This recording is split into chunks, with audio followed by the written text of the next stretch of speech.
Occupation is a crime!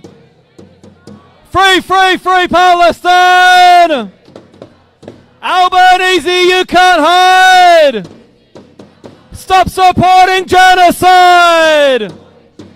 And Chris Minns, you can't hide! Stop supporting genocide! Stop the genocide! Free, free, free Palestine! From the river to the sea!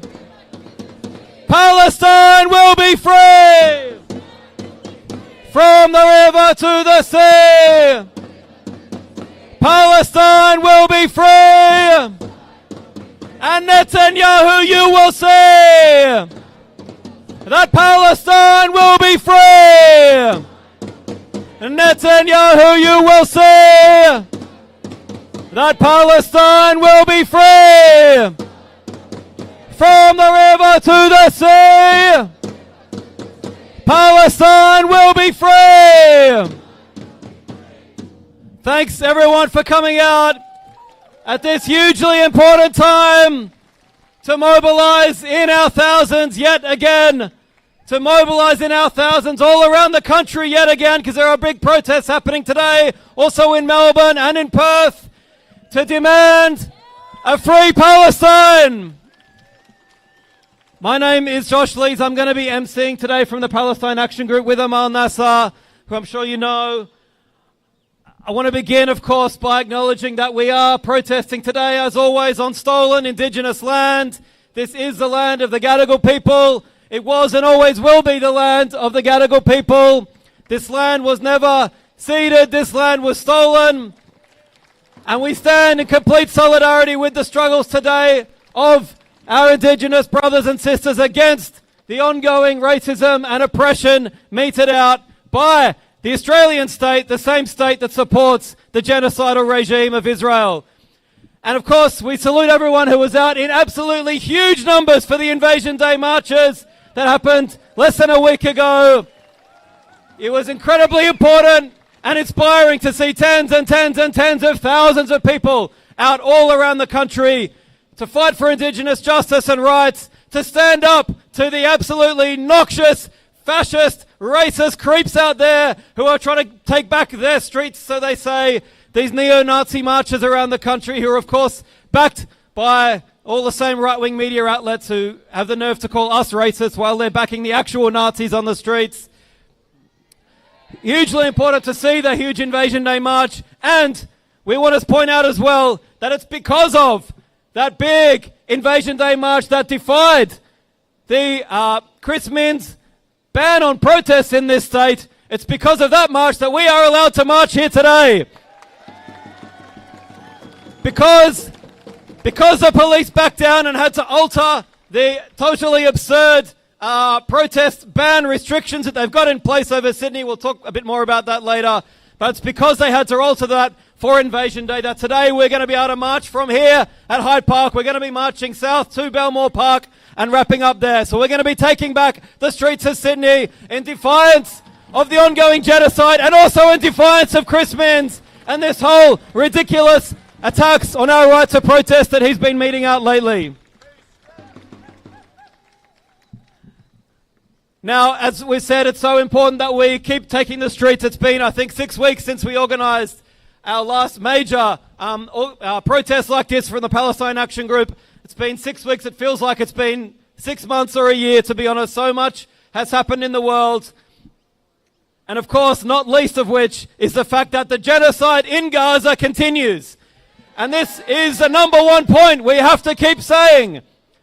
Because this so-called ceasefire, which is not a ceasefire, of course, at all, a so-called ceasefire in which Israel has killed another 500 Palestinians just since October, in which the occupation of Gaza continues, in which the starvation of Gaza continues, in which the systematic demolition of every building and house that they can demolish in Gaza continues, in which the denial of aid for the people of Gaza continues, in which the people of Gaza are being forced to live in tents, flooding tents and sewerage in the middle of winter, in which at least a dozen babies have frozen to death in Gaza just in the last 2 months, And all of this amounts, of course, as we know, to an ongoing genocide in Gaza. And that's not just us saying that. That is, again, every major human rights organization in the world, every serious genocide scholar in the world says that what Israel is doing is genocide and that continues today in Gaza. And of course, it's exactly the fact that we will not stop saying that. We will keep protesting against that, and we will keep protesting against our government's complicity in those crimes. It's precisely because of all of that that our government wants to silence us, that they are determined to try to crush this movement, and they're throwing everything at us right now. Now, before we move on, we'll talk more about that, I'm sure, but I do want to hand over, first off, to our first speaker. We have a great lineup of speakers today. First up, we have Jaden Kitchener-Waters. Now, Jaden spoke and, in fact, sung at one of our rallies just at the end of last year. If people don't know, Jaden is an Indigenous man who outrageously was sacked from his public service job, sacked by the Chris Minns government. Why was he sacked? What was his crime for opposing genocide? Literally for having stickers on his guitar that said "No pride in genocide." To oppose genocide is a sackable offence, according to Chris Minns. And he was sacked the day after Invasion Day, on the 27th of January. Can you imagine a more despicable, racist, hate-fueled, hate crime act than a government sacking an Indigenous man for opposing a genocide the day after Invasion Day? And that's exactly what Chris Minns did. So anyway, please welcome up Jaden.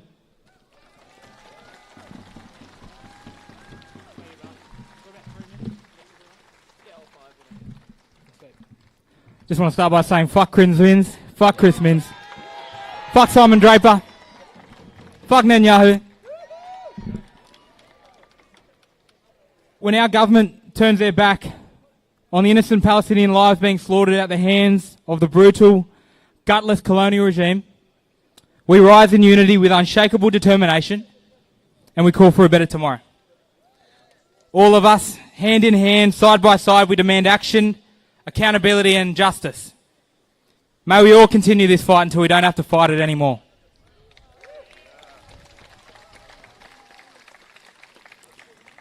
The Palestinian struggle for liberation is a cause that sits very close to my heart. The fight against imperialism, colonialism and neo-colonialism is a fight that my people have fought for over 200 years, and we continue to fight it to this day. May history always remember the Aboriginal people who stood in unity with our brothers and sisters in Palestine. May history always remember us as fierce allies and close comrades in this war against injustice and apartheid. This has always been a shared struggle on this land. The brutality of this colony and its genocidal ways still echoes in the land today. This colony continues to turn a blind eye on the genocide of my people, and it actively celebrates those who commit it. They celebrate them with statues. They name streets after them, universities, towns and roads. They uphold their legacy as noble and heroic colonial leaders whilst ignoring the brutality of the crimes. These genocide committers, they even invite them to this country after 2 years of slaughtering innocent women, children and men. Shame. But the presence of so many staunch activists here today and every day gives me hope that soon the foundations of the colony will crumble to the ground and the power will be returned to the people. The power will be returned to the land. A new dawn will rise and this mob down Macquarie Street, these cowards that sit in that Parliament House, will be nothing but a forgotten shadow in the night, and Macquarie Street itself will be renamed after the people that Macquarie massacred.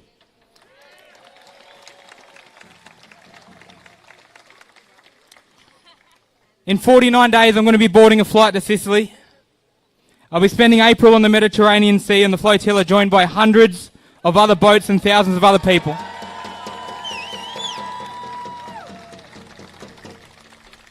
In a unified attempt to break the siege and deliver life-saving humanitarian aid to Palestine.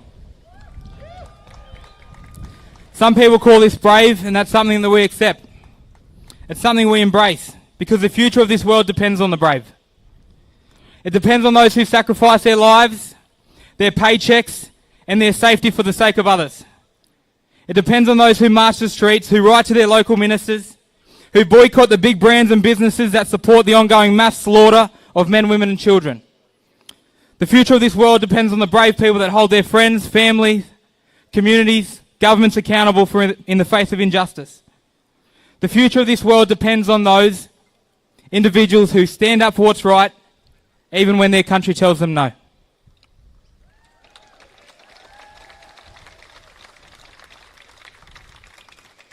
The future of the world depends on these individuals, but I can promise you now it also belongs to these same individuals.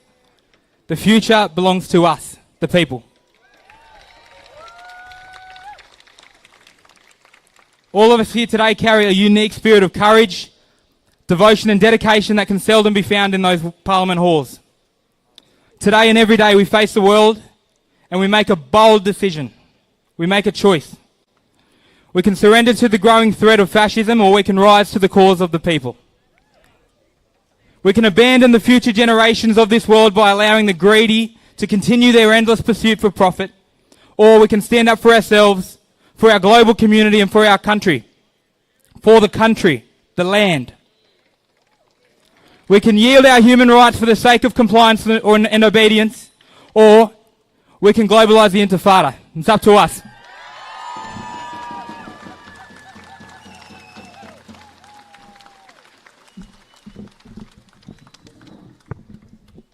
From the river to the sea, Palestine will be free. From the river to the sea,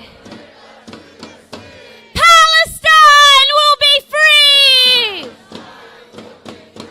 From the river to the sea, Palestine will be free. Free, free, free Palestine! Free, free, free Palestine! Free, free, free Palestine! Free, free, free Palestine! 1, 2, 3, 4, we don't want your bloody war! 5, 6, 7, 8, Israel is a terrorist state! 1, 2, 3, 4, the occupation must fall! 5, 6, 7, 8, Israel is a racist state! Israel is a racist state! Israel is a fascist state! Israel is a terrorist state!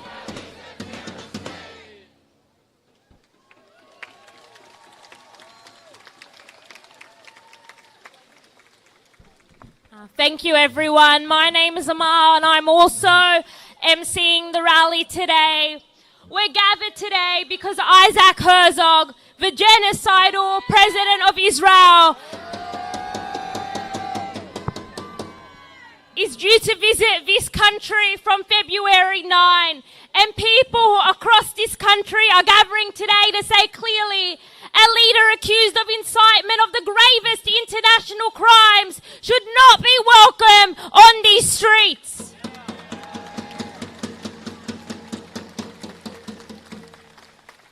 Across the country, people are drawing a line and saying, we will not normalise mass violence, starvation, siege, and the complete erasure of a people, and we will not accept official invitations that tell the world Australia can move on while Gaza burns.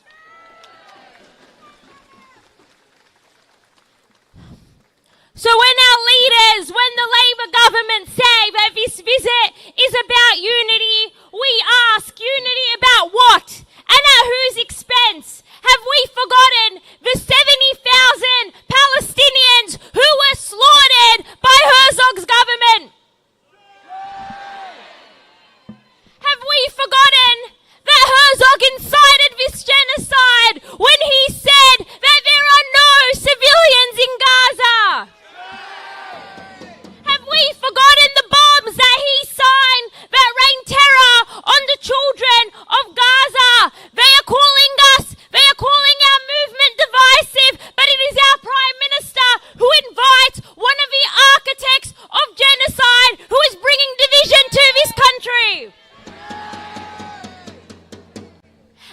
This week, our leaders will shake his hands. They will welcome him with open arms when the only thing that they should be doing the second he lands in this country is arresting him and not allowing Israel to continue to act with impunity.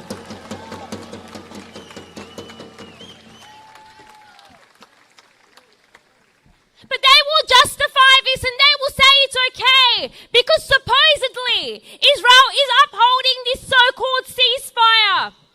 But a ceasefire for who? For Israel, who is now again being welcomed on the international stage while they silently massacred dozens of Palestinians this weekend alone.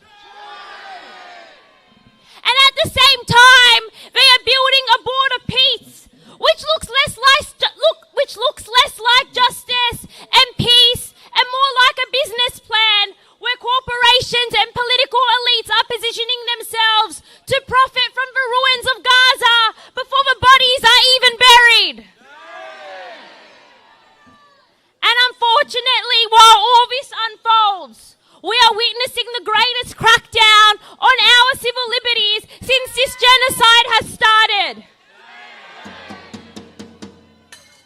This has been on the false and defamatory notion that our protests and our movements caused the abhorrent act of terror on Bondi, which shamefully took the lives of 15 Jewish people. Our movement has always rejected anti-Semitism and violence. Week on week, we have stood in solidarity with the Jewish community who oppose Zionism and genocide and say not in our names.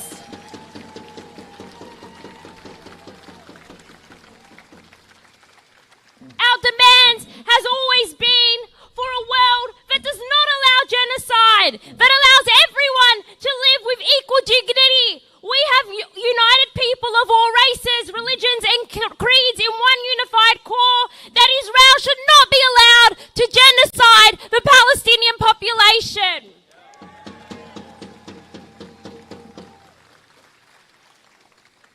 Right now, the Minns and Albanese government are trying to move our movement underground. They are trying to make people afraid to even speak and oppose a genocide. They are trying to make solidarity with the Palestinian people feel dangerous.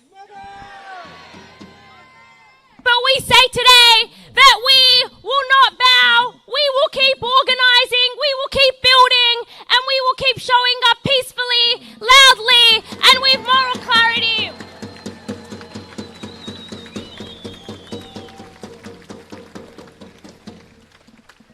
The people around the world who are fighting these global attempts to repress us will continue to rise up and revolt against this rotten system where our leaders prioritize profit over the lives of not just the lives of people in Palestine, but all our lives, whether it is in Gaza, or it is right here in New South Wales where we have record black deaths in custody. Whether it is in the United States where ICE agents are on a murdering rampage. From Gaza to here in Australia to all countries of the world, we are rising up against these systems of injustice. They can restrict our slogans, they can police our speech, but they cannot silence a global movement built on peaceful protest, solidarity, and moral courage.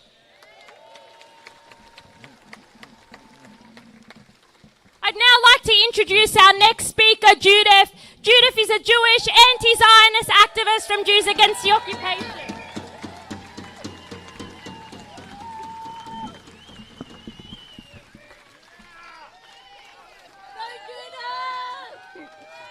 Thank you.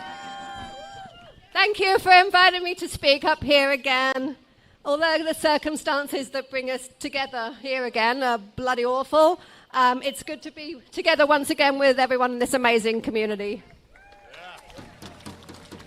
I'm conscious that I'm centering Jews again by speaking today. I would hazard a guess that most Australians are sick of hearing about Jewish feelings ad infinitum. I surely am.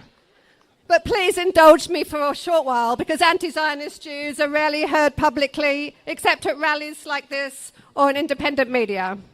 we're either ignored, erased, or attacked. Labelled capo, self-hating Jew, terrorist supporter, or told that we deserve a bullet or a claw hammer in the skull. I'm still waiting for the Australian Federal Police to get back to me on that one, on finding the lunatic who sent me an email with those words. Or asked, as I was recently on X, how Jewish are you? That tweet reflects an entire political and media climate that insists there is one Jewish community and one Jewish view. And that view is unwavering support for Israel. We hear it from every politician. My stomach sinks when the likes of Pauline Hanson parrots the words, I won't try and do her accent, but she says she stands with Australia's Jewish community. Or when Julian Lisa declares, the Liberals will always stand with Jews, to explain why his party helped ram draconian hate laws through Parliament. Which Jews exactly, I ask? Or when Home Affairs Minister Tony Burke declares, there's no doubt the Jewish community is safer because of these new laws. What planet is he on? Exceptionalising Jews like this will only fuel anti-Semitism. Minister Burke, there is no single Jewish community. There are Jews who support Israel, Jews who oppose Israel and Zionism, secular Jews and devout Jews, and Jews who are devastated that our identity as a people has been hijacked by Zionism and that we oppressed people became the oppressors. So, how Jewish am I? And I'm not going to dwell too much on this, but I'm not religious now, but I was brought up in an Orthodox Jewish family. I was proud of my Jewish heritage until the day it became synonymous with the genocide of Palestinians.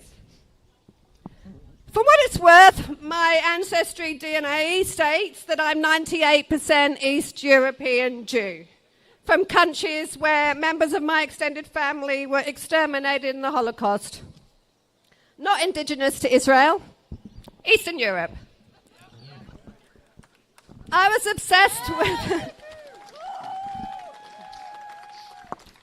obsessed with the Holocaust from a young age. I volunteered at the Sydney Jewish Museum. And for anyone wondering if I would have been Jewish enough in the 1940s, as we all know, Hitler would have killed me regardless. Ironically, I now have more Jewish friends than I had since childhood. Because this movement has brought us together. And we've made friendships for life through this movement with our brothers and sisters from Palestine and from across the Middle East and all of you here.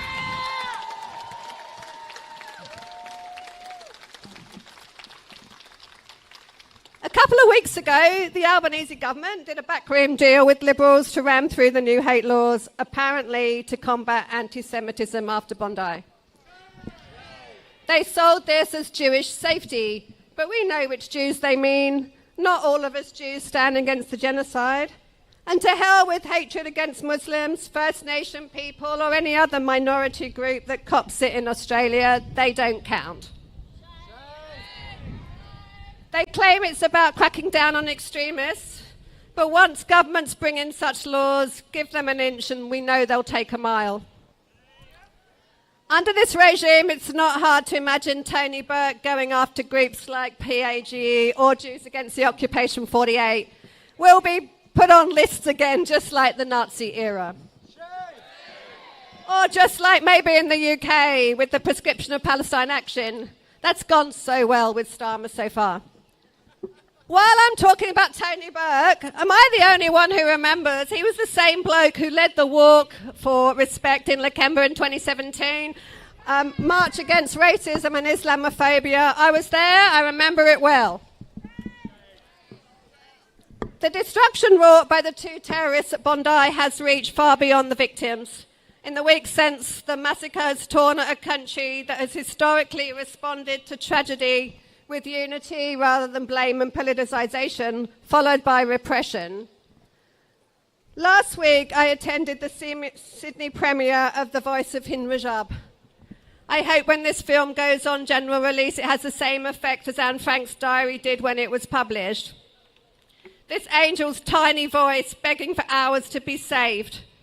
Surrounded by dead family members in the car, which was shot at 355 times.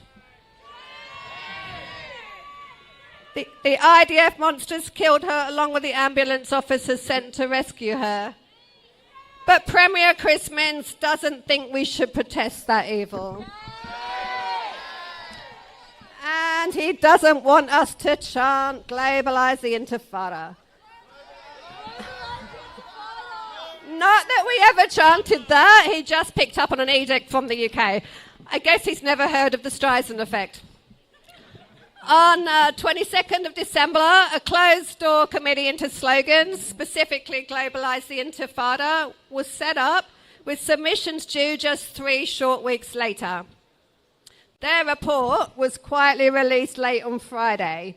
It recommends banning the phrase, a bunch of Anglo-Australians deciding what an Arabic word means. How completely racist. The outcome was predetermined. Over 700 submissions, many from anti-Zionist Jews like myself, stating facts like the Warsaw Ghetto Uprising was an intifada when spoken about in Arabic, and that it's a right under international law to resist your occupier. We were all ignored, of course. Once again, the feelings of Zionist Jews prioritise over fact or evidence. This unused phrase makes Jewish people feel unsafe, allegedly.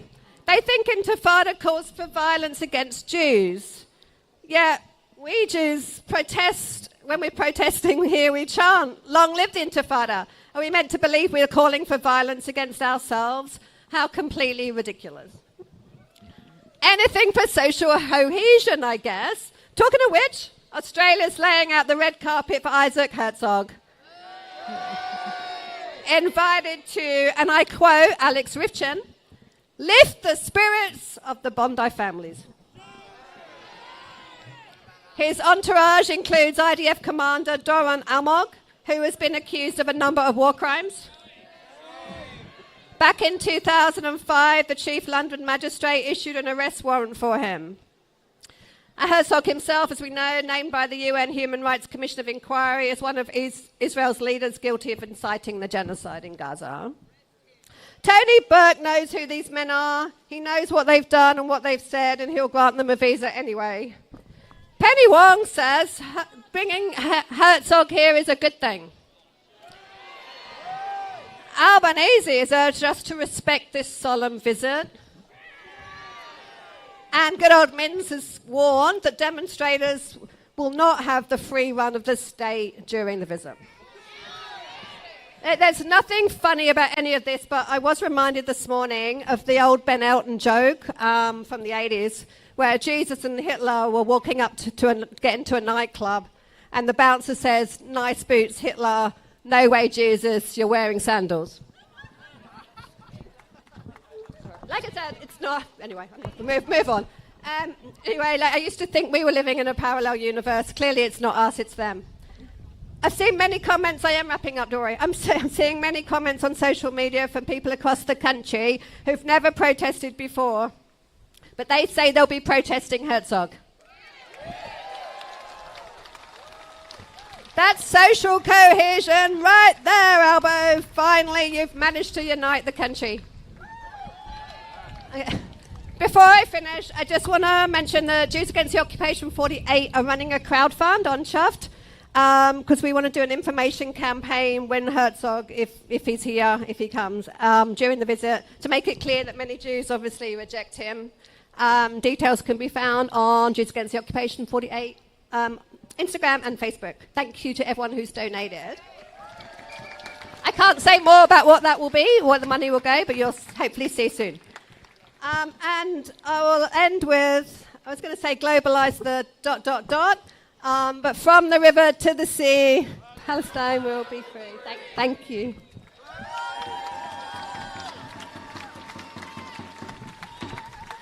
From the river to the sea, Palestine will be free.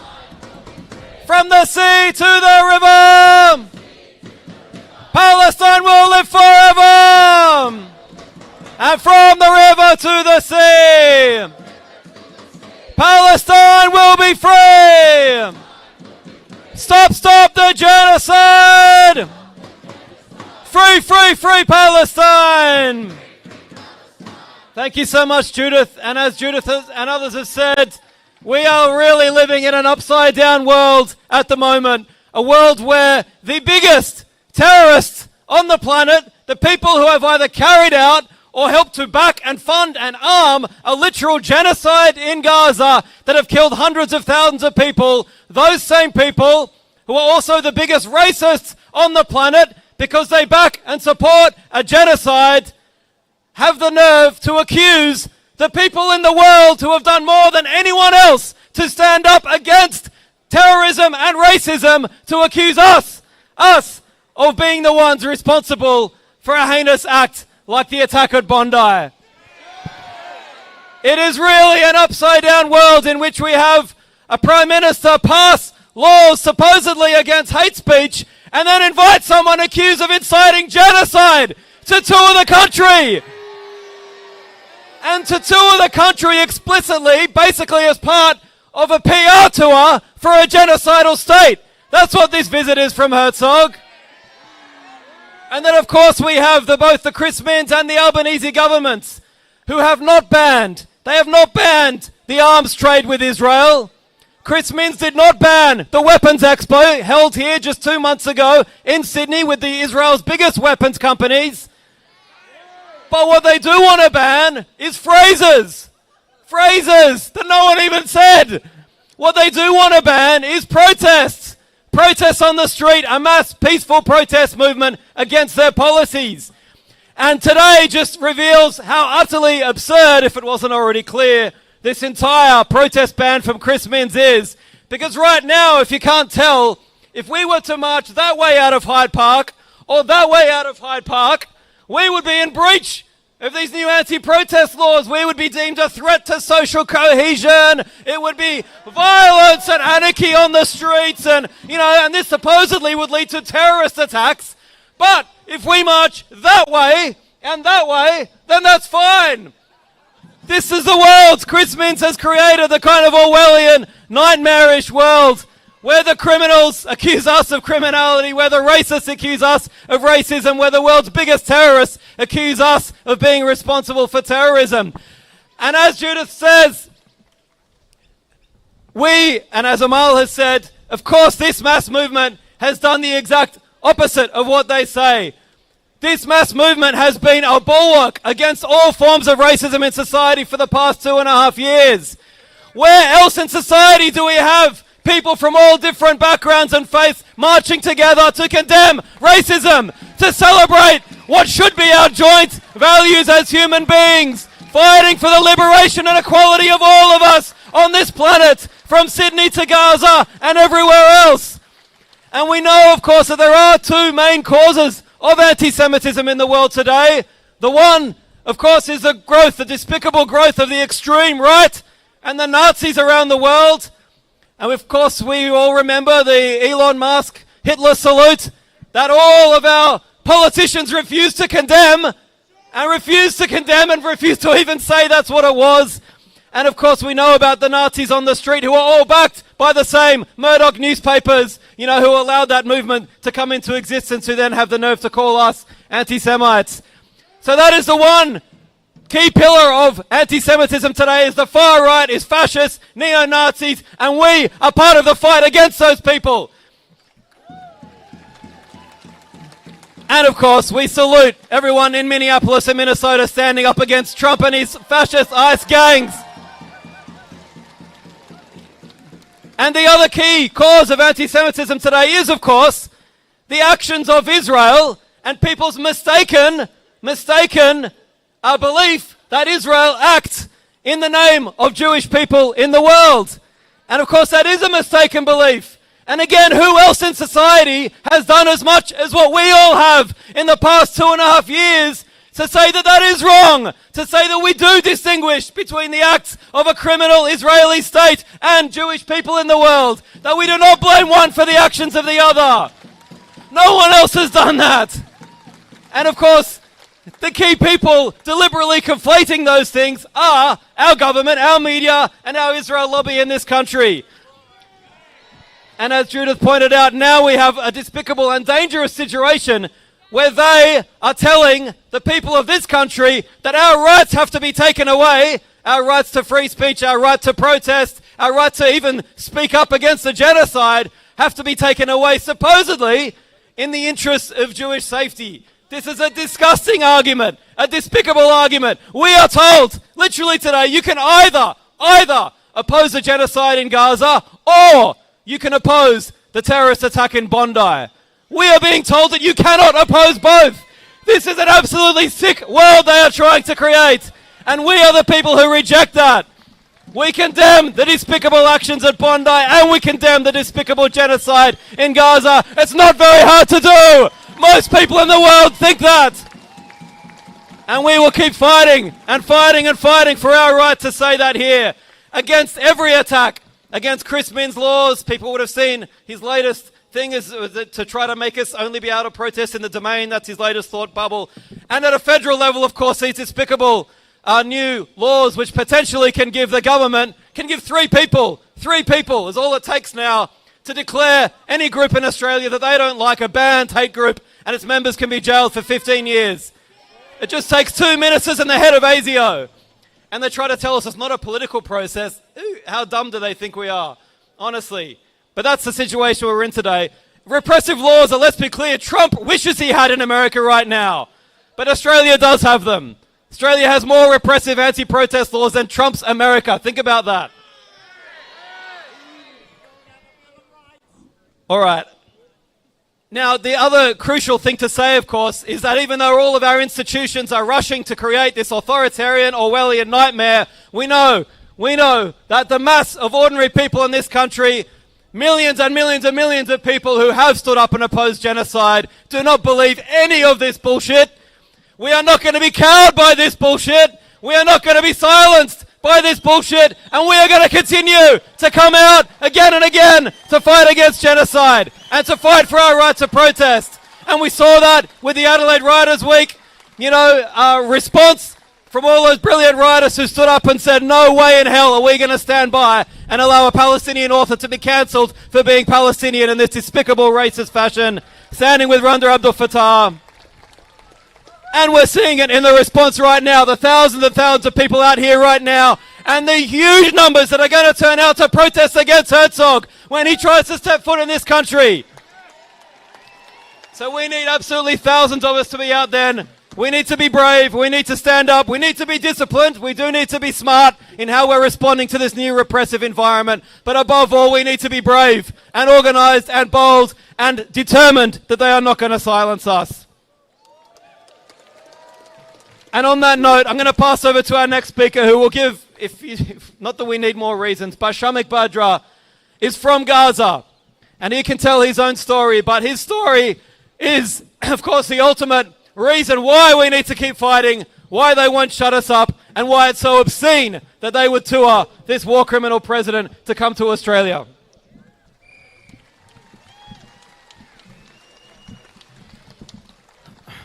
Free, free Palestine! Free, free Palestine! Free, free Palestine! As a Palestinian from Gaza, I'd like to thank you for supporting us.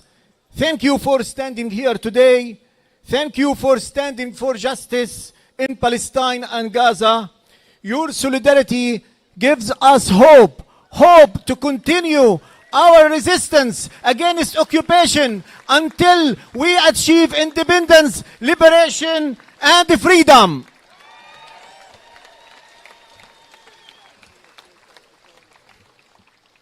I also want to acknowledge and thank Palestinian Action Group for its efforts. Today, I want to begin with words, not bombs, not rockets. Because genocide doesn't begin with bombs alone. Genocide begins with words. The president of Israeli colonial state, Isaac Herzog, said in record, it's an entire nation out there that is responsible. Let's us stop here. When this man declared an entire nation responsible, he removed civilians from protection. Children become targets. Hospitals become targets. Homes become targets. This was incitement. Shame. History teaches us where such words lead. International bodies understood that because words prepare the genocide for violence and genocide. And then came the next step. Another minister, you have Gallant, he said, we are fighting human animals and we acting accordingly.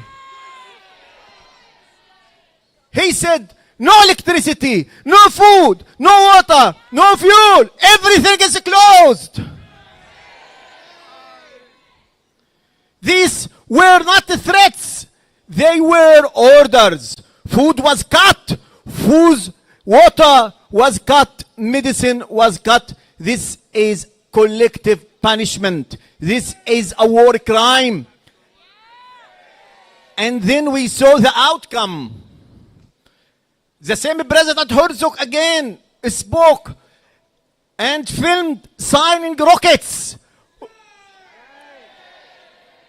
Rockets that fell on civilians, on homes, on families. Words, orders, weapons. This is the chain of genocide. Let me tell you what those policy did. My father was old. My father was sick. He died without enough medicine, enough food, enough water. Not by accident, but because of deliberate policy. My brother was a physiotherapist. He healed people. His wife was a doctor. She saved lives. Her father was also a doctor. They believe in humanity. They were killed along with their 4 children.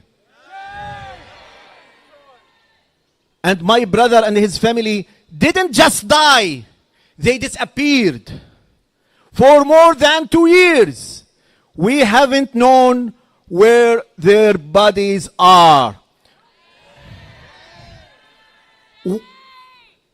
We were told they are still under the rubble. We couldn't bury them. We couldn't say goodbye. We couldn't grave with dignity. This is not only death, this is erasure. This is what genocide look like in real life. When families are denied even the dignity of a grave, this is what incitement produces. This is what dehumanization does. And now we are told that the man who defended these policies is welcome in Australia. I followed legal channels. I formally lodged a complaint with the Australian government. I have received no response. What happened next is a matter of public responsibility. There should be no red carpet for incitement, no handshakes over mass graves.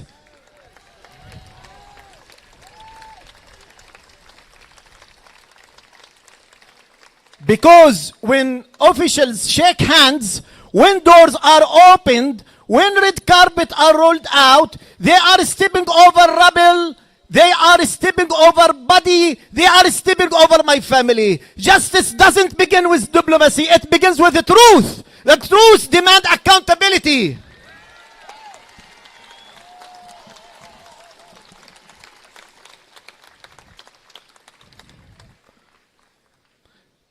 normalize incitement.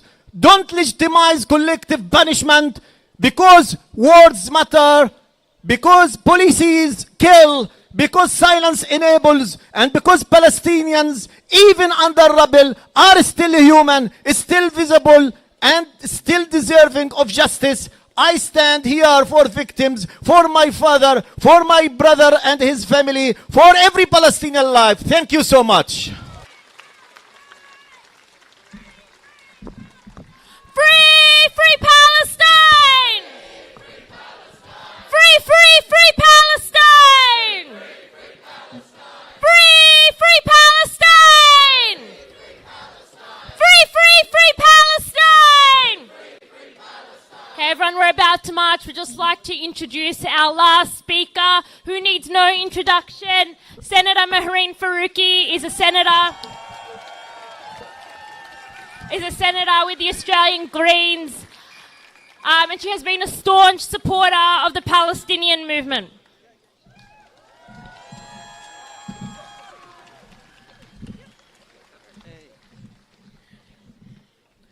Assalamu alaikum.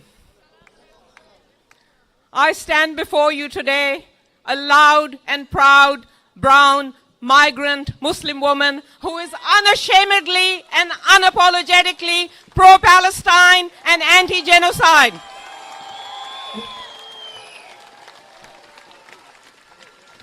And no matter what they throw at us, I will never shy away from being who I am. And I will never shy away from standing up and speaking out for justice.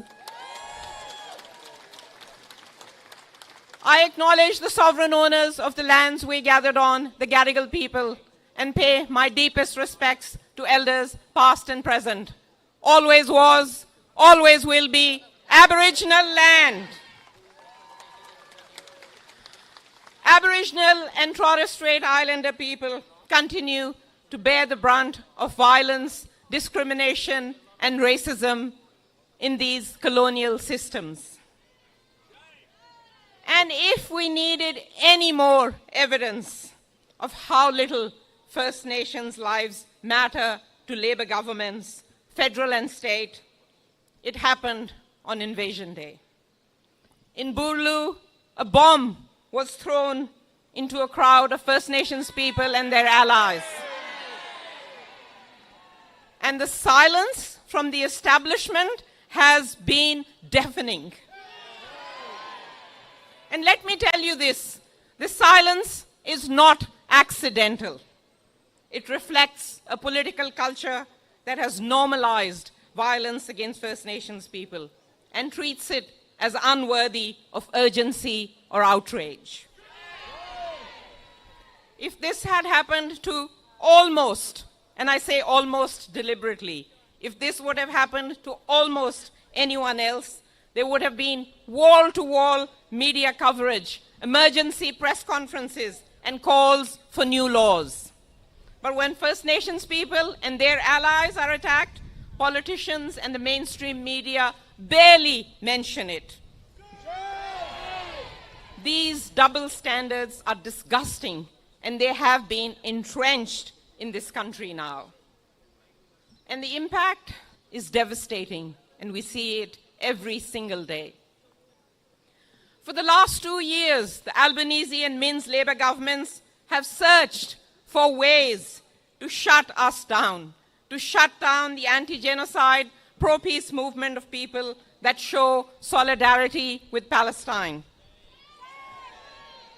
And they do think that they have finally found a way through their reckless, dangerous, and divisive laws, which are an assault on democratic rights and freedoms. With this so-called ceasefire, which we all know is not really a ceasefire, as Palestinians are killed every single day. 31 Palestinians were killed just overnight under this so-called ceasefire.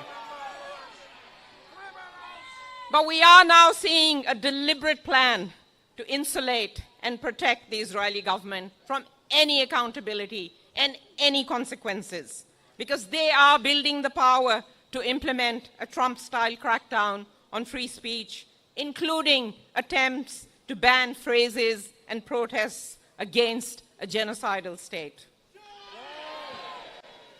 It is disgraceful, this descent into authoritarianism, with the government deciding what you can say, how you can say it, and when you can say it. But so many of you being here today shows that we will fight this. Will we fight this? And we clearly see the deceitfulness and dishonesty in what Labour are doing. Because while pretending to crack down on selective racism and selective hate, they do nothing to stop the ultimate form of racism, genocide and apartheid. We are now, and it makes me sad to say this, but we are now a country whose political class would rather destroy our democratic, civil, political, and human rights than take meaningful action against genocide, against discrimination, and against racism. They think that they can stop us talking about Israel and genocide, that we will ignore the military trade and the parade of Australian politicians who stream to Israel every single year. Well, that is not happening. We are not going to let that happen because the genie is out of the bottle and it is never going to go back in.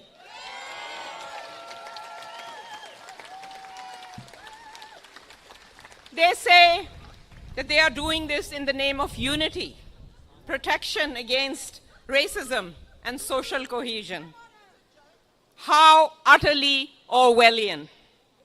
We know what they really mean when they say this. For black and brown people, for Muslims, for Palestinians and their allies, it means shut up, otherwise we will put you in jail. That is what they want to do.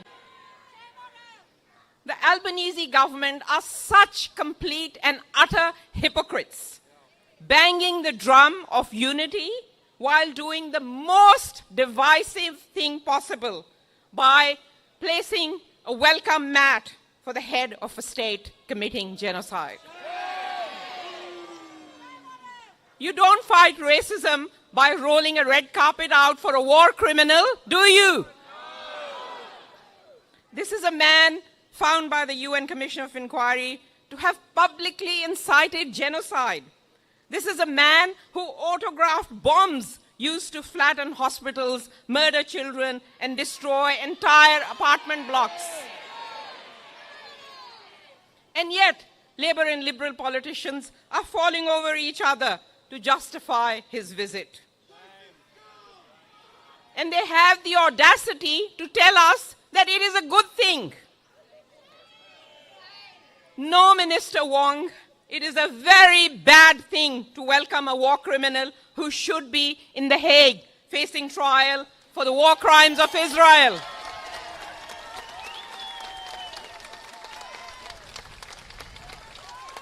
We are now officially a state that not only appeases but welcomes war criminals.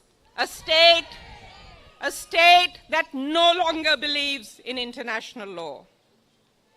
And in their most recent move, just this morning, the Albanese government has refused to sign even a statement condemning Israel for demolishing UNRWA's East Jerusalem headquarters.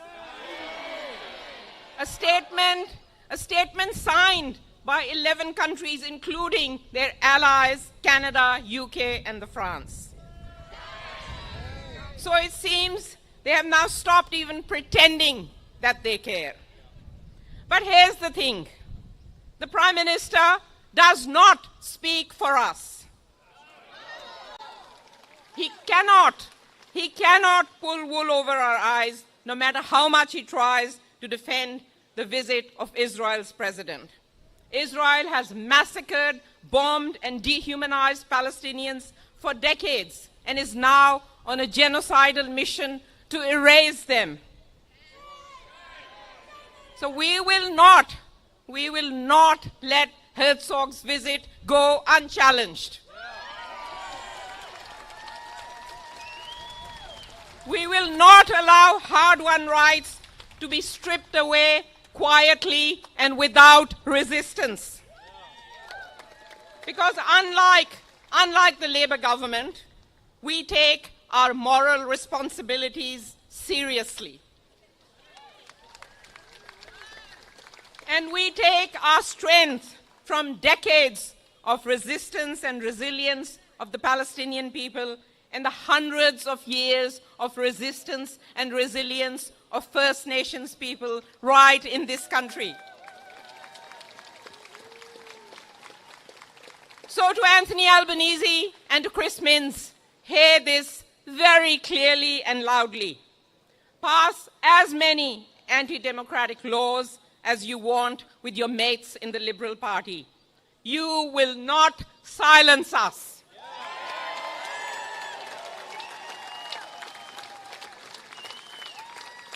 You may try and criminalize solidarity, but you will not crush us. You will never crush us. We are united on the streets of this country, in the hundreds, in the thousands, in the millions. War criminals are not welcome here. Prime Minister, cancel Herzog's visit. And while you're at it, rip up and reject Trump's invitation to join the farcical imperialist so-called Board of Peace. Rip it up!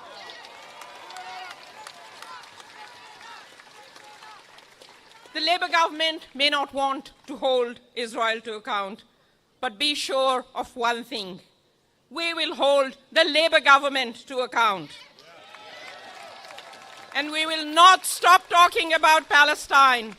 Palestine will be free from the river to the sea. Thank you so much, everyone. See you on the streets on the 9th.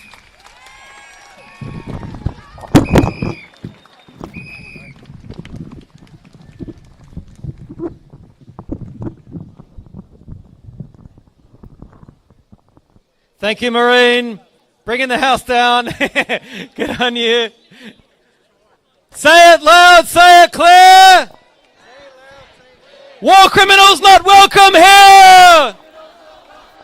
Say it loud, say it clear. Herzog is not welcome here. Say it loud, say it clear. War criminals not welcome here. Say it loud, say it clear.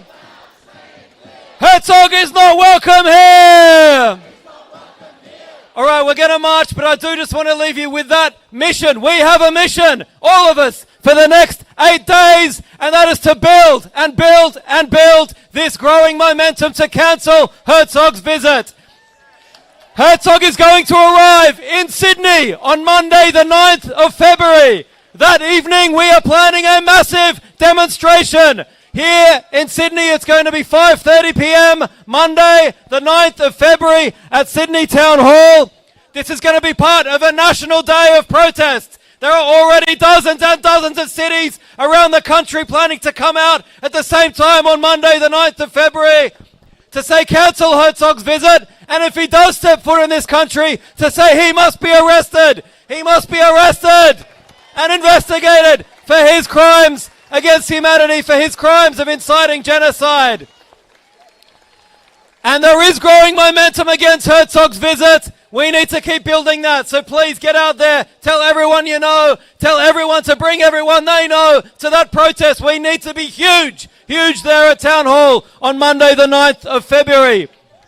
And just a note about the laws, because I know some people understandably are worried about this. So we expect that on Tuesday next week, that's the 3rd of February, that's when the police commissioner can choose to extend these protest restrictions for another 2 weeks.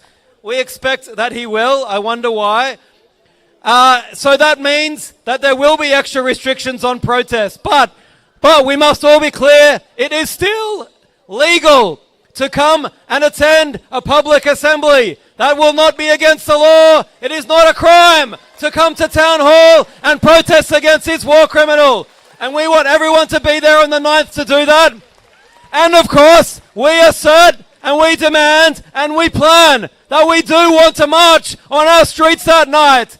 That it should be our right to march against a war criminal. And we need huge numbers there so that we can march on that night against Herzog and demand he be arrested for war crimes.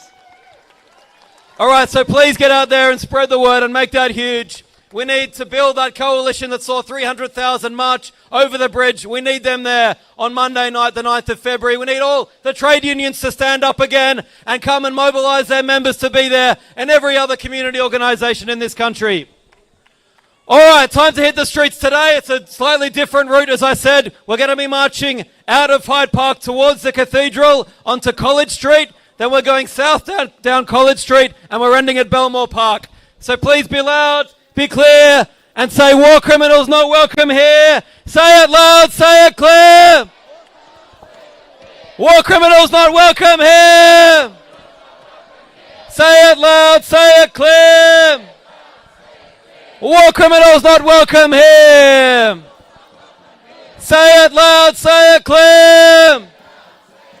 Herzog is not welcome here.